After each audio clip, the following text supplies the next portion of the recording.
Good morning, beautiful people, and welcome to Great Day, Louisiana. I'm your host, Malik Mingo. We are starting the show off today outside of a historic courthouse built in 1903. Do you know where I am today? If not, don't worry, I'm about to tell you because it is time for Great Day, Louisiana's next One Tank Trip. We are going to explore West Feliciana Parish today, everybody. It's about 30 minutes north of Baton Rouge. We took I-10 West and then Highway 61 North to reach this destination. This area looks and feels like something right out of a postcard, being located right along the Mississippi River. This area is really a place to come slow your roll and just enjoy. Did you know that in the mid-1800s, naturalist and artist John James Audubon was so struck by the natural beauty of this area that some historians believe that inspired him to publish his life's work, Birds of America. And today, birding is an important outdoor activity here, along with canoeing and strolling through the small town St. Francisville area and its historic district. And all throughout the next hour, everybody, we're going to be exploring some of what St. Francisville has to offer. Let's head over to our first stop. When you head to St. Francisville, like we have today, you will definitely be asked, are you going to the Myrtles? The former plantation is now a modern attraction known for its hotel and restaurant as much as its haunted history. For our first stop here in West Feliciana Parish, we've landed at the Myrtles. Let's head inside to see what I can dig up. All right, everybody, we've made it inside, and join me now for a little tour is Miss Hester Eby. She is the Director of Tours and Ambassador to the Myrtles. Hello, my darling. Hey, sweetheart, welcome to the Myrtles. We're glad to see you. That smile is universal. Oh, thank you so much, Miss Eby. I am so excited to be here, and I can't wait to see what we're going to see today. First, I want to ask you this, though. Let's start with a little history. Who lived here at the Myrtles, and how did this place become one of the most haunted homes in America? Well, 1794, General David Bradford was the first owner. 1796, his son-in-law took over after him. 1834, it was enlarged in the size that you see it and the beauty of it today. We've gone through a few owners. The present owners are the Mosses. Morgan and his wife, Lizzie, own the Myrtles now. But to answer how it got to be haunted, we kind of stepped into it and it was already haunted. The biggest story was around the early 1800s when Judge Clark Woodruff owned the home. The story goes that he took on a mistress who was one of his house servants. She was caught eavesdropping too many times. After being warned about eavesdropping, he decided to cut off her left ear. It left her so upset that in reply, she baked a birthday cake for his oldest daughter. She used the juices from the oleander leaf, poisonous leaf, baked it in the family's cake, hoping to make the children ill.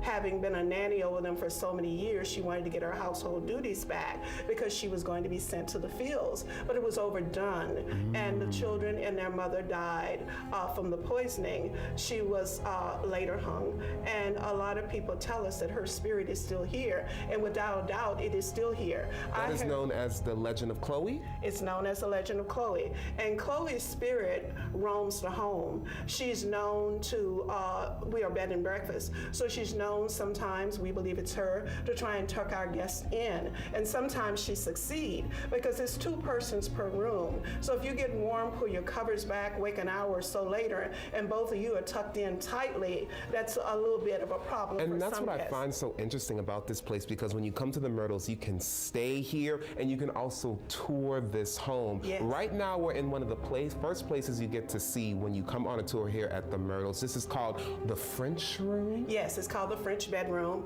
And 1834, Ruffin Sterling added it for his wife to nap during the day.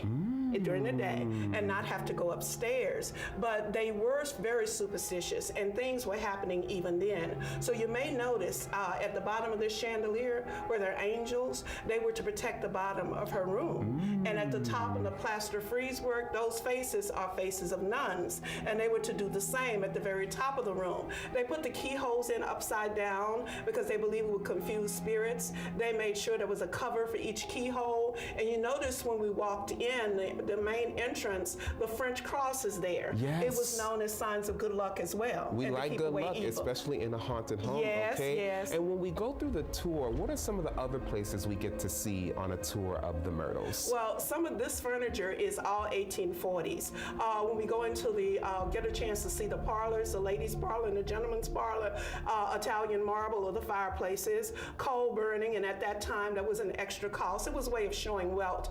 The dining room table is Chippendale, and of course the place setting is from 1840s as well. So it's a lot of history behind the Myrtles. And the chandelier that we'll see in the foyer is 300 years old, made of wrought iron, baccarat crystal. The grape ironwork on the front is in the Moselle grape pattern, and that pattern is an 1850s pattern. So there's a lot of history here. I'm telling you all, as you all just heard, so much history here at the Myrtles. You can come and tour this place, and like she mentioned, if you stay here, the ghost may be even tucking you in at night. Miss Hester, Are you going to stay with us? Oh, I don't know. Yes.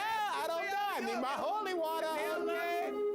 All right, everybody, we have moved outside, and joining me now to talk a little bit more about all the other attractions here at the Myrtles Plantation is Mary Glenn Miller. She is the Director of Sales and Marketing for the Myrtles Plantation. Hello, my darling. Hey, thank y'all for having us. Thank you so much for having us. Love learning about the history of the Myrtles. I also love that you can stay in that house. There are over 6 guest rooms, so if you want to stay in the house, you can. But you all actually have over 19 accommodations right now. We're at one of your newest facilities. Tell me about this one. Yes, so we do have our original main house that has 6 guest rooms, so we have people come stay overnight in the original home. We've recently built these garden rooms. There's 6 of those. They're newer, modern, and then we also have 6 cottages around the property. Those sleep 4 people, and then we have a larger house, the Cocoa House. People rent out for events. 6 people sleep there, and we've recently added Ridgecrest, which is a 7,000 square foot home. Sleeps 12 people, has a full kitchen, swimming pool, and it's a great place to come, have events. We've had a lot of birthday parties back there. Family reunions. Yeah, it sounds family like a reunions, great place for that. And speaking of new accommodations, I want to talk and congratulate you on your newest accommodation, you all's coffee shop. Elta, Yes. we're actually enjoying some coffee right now from Elta. Tell me a little bit about this new coffee shop. So for so long, the Myrtles has just been the attraction, for the ghosts, the tours, history. But it was the vision of our owner, Morgan Moss. He just said he wanted to offer something that the people of the town could enjoy instead of just our overnight guests. So we do provide breakfast for our overnight guests at the coffee shop, but it's also open to the public. So we're bringing in all the people from St. Francisville, people just passing by. So yeah, Elta opened October 6th. And it's been great. People are loving it. So. Yeah, and Elta is actually the owner's grandmother, so I love that he made this the namesake. And also, is it true that that's actually the oldest building on the property? It is. So the coffee shop is located in also what's our gift shop, and that's the home, or that's what General David Bradford built to be his home while he was building the main mansion. So cool. So that is a very old home, over 225 years old. But hey, now it's always popping with a lot of great things like the gift shop and of course the coffee shop. You can also eat here at the Myrtles. Let's talk about your restaurant. 1796, when we were walking around, we could smell the good food. How do you describe that restaurant? So the smell you were smelling was our hearth. We fire up the hearth. It's centered around a wood-fired hearth. We do all our grilling and all of our cooking over the hearth. So it's really neat for guests to come sit. We have a bar around the hearth so they can actually watch your food being cooked there. Our chef, Daniel Dreer, is a fantastic chef. We do a seasonal menu, lots of local products. It's a little bit different than anything else you're going to see, just at any other restaurant. Lebanon, 1796 is actually, of course, named after when the property was founded. Yes. So cool. Cannot wait to enjoy the rest of our stay here. Thank you so much for joining us this morning. Tell Miss Hester I said she was great, learned a lot about the Myrtles, everybody. And look, if you all want more information about the Myrtles, you can come and visit them. They're located at 7747 US Highway 61. To book a tour or a room, call 225-635-6277 or visit myrtlesplantation.com.